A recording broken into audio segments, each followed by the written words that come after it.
여러분 안녕하십니까? 광주 MBC 뉴스데스크입니다. 대출은 갚지 못하고 폐업은 늘고 경기 불황과 고금리, 해외 전쟁의 여파 등 대내외 악재가 겹치면서 자영업자와 소상공인이 맞닥뜨린 현실입니다. 역대급 경제 위기 속에 돌파구를 찾지 못하고 고사 위기로 내몰리고 있는데요. 마땅한 활로가 없다는 게 더 암울합니다. 한신구 기자가 보도합니다. 빚을 내 영업을 하던 자영업자와 소상공인의 연쇄 붕괴 우려가 현실로 다가오고 있습니다. 올 들어 지난달 말까지 광주 신용보증재단에 접수된 보증사고는 3,000건. 지난해 같은 기간 1,125건에 비해서 160% 이상 증가했습니다.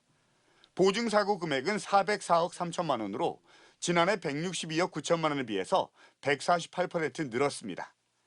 지난 몇 년간 코로나19로 장사가 안 돼서 빚을 내서 버텨봤는데 계속된 내수 부진과 물가 상승, 금리 인상 등의 파고를 이기지 못하고 한계에 다다르고 있다는 위기 신호로 읽힙니다. 일은 너무 힘들게 하는데 수입은 많이 없고 이걸 이렇게 해서 이렇게 살아나가야 되는가 이런 생각, 저런 생각도 많이 했습니다. 반면에 자영업자들의 최후의 보루로 평가받는 노란우산 공제금의 지급은 늘고 있습니다. 광주의 경우 폐업 공제금 지급액은 올 들어 지난 8월까지 2,100여 건에 220억 원. 지난해에 비해서 61% 이상 늘었고 이미 지난해 지급 총액 215억 원을 넘어섰습니다. 공제금이 늘었다는 건 폐업 등 한계 상황에 내몰린 소상공인들이 그만큼 더 늘어났다는 반증의 다름 아닙니다. 더욱이 광주의 경우 영세 사업자와 소상공인의 비율이 타 지역에 비해서 상대적으로 높고 최근 위니아그룹의 법정관리 여파 등으로 협력업체들의 피해가 커지고 있는 만큼 정부의 정책적 지원이 절실하다는 목소리가 큽니다.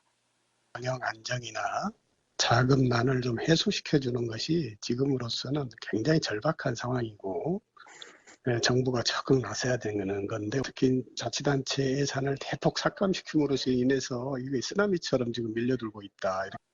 7%를 넘어선 주택담보대출금리와 유가 인상, 그리고 이스라엘과 하마스의 충돌 등 해외 전쟁의 여파로 물가가 가파르게 치솟고 있는 것도 영세 사업자와 소상공인을 옥죄고 있는데 마땅한 출구가 없다는 게 고달픈 현실입니다. MBC 뉴스 한신구입니다.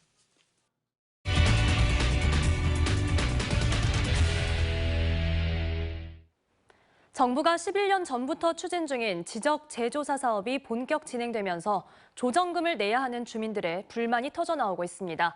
측량을 다시 해서 땅이나 주택 면적이 종전의 지적도보다 더 늘어난 곳은 늘어난 땅값으로 많게는 억대가 넘는 돈을 내야 하기 때문인데요. 그동안에는 주로 광주 외곽 지역에서 추진돼 왔는데 구도심에서 사업이 진행되면서 앞으로 이런 불만의 목소리는 더 자주 크게 나올 걸로 예상됩니다. 한 걸음 더 집중 취재, 천홍희 기자가 보도합니다. 광주 계림동과 동명동 주민 40여 명이 동구청에 모였습니다.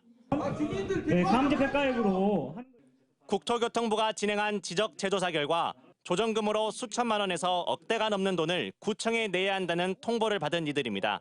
행정의 절차가 분명히 있었어야 될 것인데 여기 오신 분들의 대다수가 이런 일에 대해서 처음이다. 지적 재조사는 110여 년 전 만들어져 정확도가 떨어지는 지적도 대신 실제 사용하는 땅을 정확히 측량해 경계 분쟁을 없애기 위한 사업입니다. 그 결과 실제 사용 면적이 예전 지적도와 비교해 더 많을 경우 자치단체에 해당 땅값을 더 내야 하고 더 적을 경우에는 땅값을 받는 구조입니다. 예를 들어 기존 지적도에 따라 땅 20평을 구매해 살고 있었더라도 측량 결과 실제 사용 면적이 30평이라면 10평에 대한 땅값을 구청에 납부해야 합니다. 동구 계림동의 한 주택단지입니다. 동구는 지난 2021년 주민들이 살고 있는 땅을 다시 측량해 최근 그 결과를 통보했습니다. 적게는 1,000만 원에서 많게는 1억 3천만 원의 조정금을 내게 된 주민들이 동구청으로 몰려와 항의하고 있는 겁니다. 설명도 없고 주민들이 다 억울하죠. 느닷없는 난리라죠. 지금 누가 땅을 찾아더라고도 안 했고 뭐 그 땅 필요해서 살라고도 안 했고. 광주에서는 2012년부터 지적 재조사 사업이 진행돼 왔는데 지금까지는 주로 땅값이 싼 광주 외곽 지역을 중심으로 진행돼 왔습니다. 그러던 것이 계림동과 산수동, 동명동 등 광주 구도심으로 사업이 진행되면서 조정금 갈등이 본격화되고 있는 겁니다. 일단 토지 소유자분에게 측량 결과 설명회를 한다고 공문을 보냈고 오실 것을 이렇게 안내를 해드렸고 오신 분들에 한해서 1대1로 경계와 조정금에 관해서 조정금 산정 기준에 관해서 말씀을 드렸습니다. 2030년까지 진행되는 광주의 지적 제조사 대상 필지는 16만 필지이지만 현재 사업이 끝난 곳은 2만 4천 필지로 사업 시행이 11년이 지났지만 진행률은 14.8%에 그치고 있습니다. 앞으로 땅값이 비싼 쌍촌동 등 광주 도심에 대한 제조사가 본격화될 경우 이와 같은 조정금 불만이 계속 터져나올 것으로 예상되고 있습니다. MBC 뉴스 천홍입니다. 그런가 하면 나주 혁신도시의 텅 빈 상가들이 얼마나 되는지도 논란입니다. 막연히 공실률이 높다고 하면서 정책을 펴왔는데 실제로 빈 상가가 얼마나 되는지 전수조사를 해봤더니 알려진 것과는 상당한 차이가 있었습니다. 혁신도시 상가 활성화와 관련해 현실 따로, 대책 따로라는 비판이 나옵니다. 김초롱 기자가 취재했습니다. 인구 약 4만 명이 거주하는 나주 빛가람 혁신도시입니다. 부지는 740만 제곱미터 규모로 에너지와 농업 분야 등 기관 16곳이 들어와 있습니다.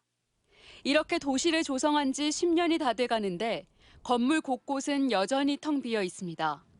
나주시는 지난 인수위원회가 조사한 상가 공실률 70%를 토대로 상권 활성화 정책을 시행해 왔습니다. 이제 코로나 후에 특히 이제 그 상권에 이축이 있다 보니까 저희들은 일단은 이렇게 그 시가 할 수 있는 정책들, 그다음에 또 그 공공기관과 연대해서 그 상가를 지원할 수 있는 시책들 이런 것들을 우선 좀. 하지만 최근 조사 결과는 달랐습니다. 나주시가 상업시설과 업무시설 등 7천 곳가량을 살펴봤는데 공실률이 약 40%로 조사됐습니다. 문제는 혁신도시 상가 공실 문제가 꾸준히 지적됐음에도 용역을 통한 전문적인 실태조사는 이번이 처음이라는 점입니다. 전남 차원의 이 같은 조사는 아예 전무한 실정입니다. 그간 혁신도시 상권 활성화 정책이 제대로 된 근거에 기반한 것이 맞냐는 비판이 나오는 이유입니다. 공실에 대한 정책이 신뢰성을 잃는다고 봐야죠. 나주시의 그동안 정책이 제대로 했었는지 그것도 의문이 들고요. 한마디로 맞춤형 핀셋 대응이 아니라 현실 따로 정책 따로라는 겁니다. 나주시는 음식점, 업종 등에 치중한 상권을 다양화하고 현재 부족한 문화, 예술, 교육시설 등을 확충해 정주 여건을 개선한다는 계획입니다. 무엇보다 대규모 인구 유입을 위해선 공공기관 2차 이전과 에너지 사업 유치 등 굵직한 전략을 제대로 짜야 한다는 지적이 나옵니다. MBC 뉴스 김초롱입니다. 순천만 국제정원 박람회의 막바지 흥행 열기가 뜨거운 가운데 지난 주말 관람객 900만 명을 달성했습니다. 10월 31일 폐장일까지 이제 일주일이 남았는데요. 1000만 관객 기록을 달성할 수 있을지가 관심입니다. 김주희 기자가 보도합니다. 지난 22일 순천만 국제정원 박람회 관람객이 900만 명을 돌파했습니다. 당초 관람객 800만 명 목표치를 달성했던 지난 7일 이후 불과 15일 만에 900만 명을 돌파한 겁니다. 국가정원 내 호수정원 나루터에서는 900만 명째 관람객을 축하하는 기념 행사도 열렸습니다. 처음엔 좀 얼떨떨했는데 이렇게 큰 행사에 당첨이 됐다는 거에 정말 놀랐고 기분이 매우 좋습니다. 네. 조직위는 이제 일주일여 남은 기간 동안 1000만 관람객을 향해 달리고 있습니다. 조직위는 이와는 별도로 박람회의 대미를 장식할 최대 이벤트, 폐막식 준비에도 공을 들이고 있습니다. 이번 박람회 폐막식은 새로운 시작, 더 높게라는 주제로 순천시의 새로운 미래 비전을 담은 다양한 행사들로 치러질 것으로 보입니다. 특히 이번 박람회의 성공 개최를 위해 힘을 모아준 지역 시민들의 숨은 공로를 치하하기 위한 시민화합 행사도 함께 개최됩니다. 이번에 우리가 박람회가 성공적으로 마무리될 수 있었던 것은 우리 시민 여러분들의 적극적인 지원과 응원이 있었기 때문에 가능했던 일이거든요.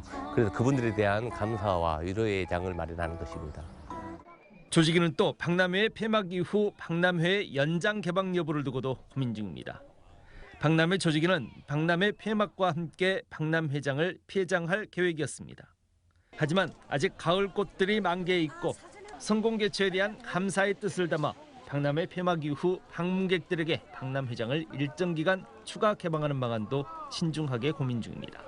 대한민국 국민들이 너무너무 뜨겁게 아껴주셨기 때문에 시간은 며칠을 해야 될지 아직 확정은 못했지만 감사 개장을 며칠 더 해야 되지 않을까 이렇게 생각하고 있습니다.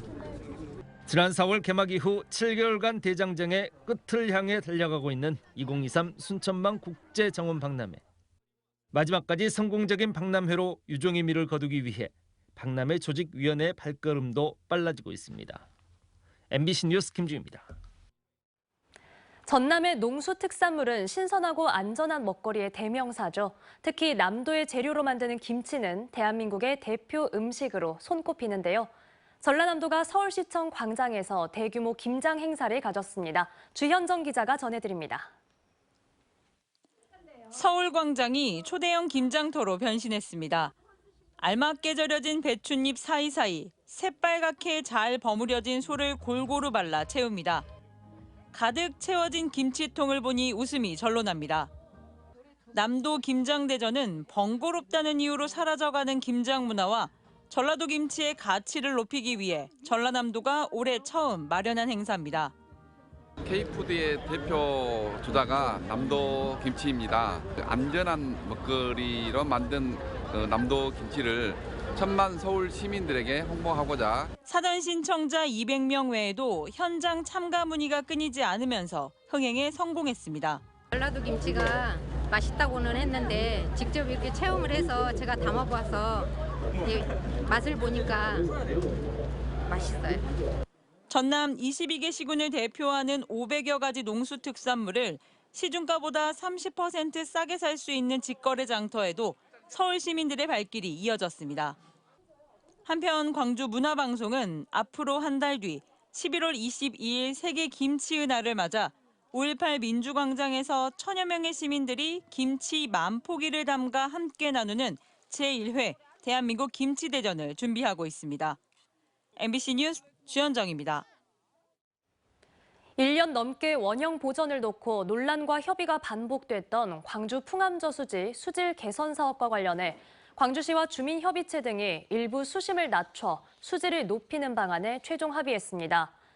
중앙공원 일지구 개발사인 빛고울 중앙공원 개발과 풍암호수 수질 개선 주민협의체는 어제 6m 안팎의 수심을 1.5m로 낮춰 담수량을 줄이고 지하수 등을 유입하는 방식으로 수질을 유지하는 시설 개선안을 확정했습니다. 합의안은 오는 31일 전체 주민 동의 절차를 거쳐 확정됩니다. 광주 전역에 도시가스를 공급하고 있는 해양에너지의 지분 100%를 가진 맥쿼리가 도시가스 요금을 인상하려 한다는 주장이 제기됐습니다. 강수훈 광주시 의원은 임시회 5분 발언을 통해 매년 120억 원 수준이던 해양에너지 배당금이 2021년 맥쿼리 인수 후 320억 원으로 뛰었다며 이런 상황에서 도시가스 공급 비용의 인상을 검토하는 게 시민 눈높이에 맞느냐고 반문했습니다. 그러면서 강 의원은 삶의 필수제인 에너지의 통제권을 사업자에 맡겨둘 수 없다며 광주시의 개입을 촉구했습니다. 이일이와 김도영 등 기아 타이거즈 선수 4명이 다음 달 치러지는 아시아 프로야구 챔피언십 대표로 선발됐습니다. 한국야구위원회가 확정해 발표한 대표 선수 26명에 기아 선수로는 이일이와 최지민, 정혜영과 김도영이 포함됐습니다.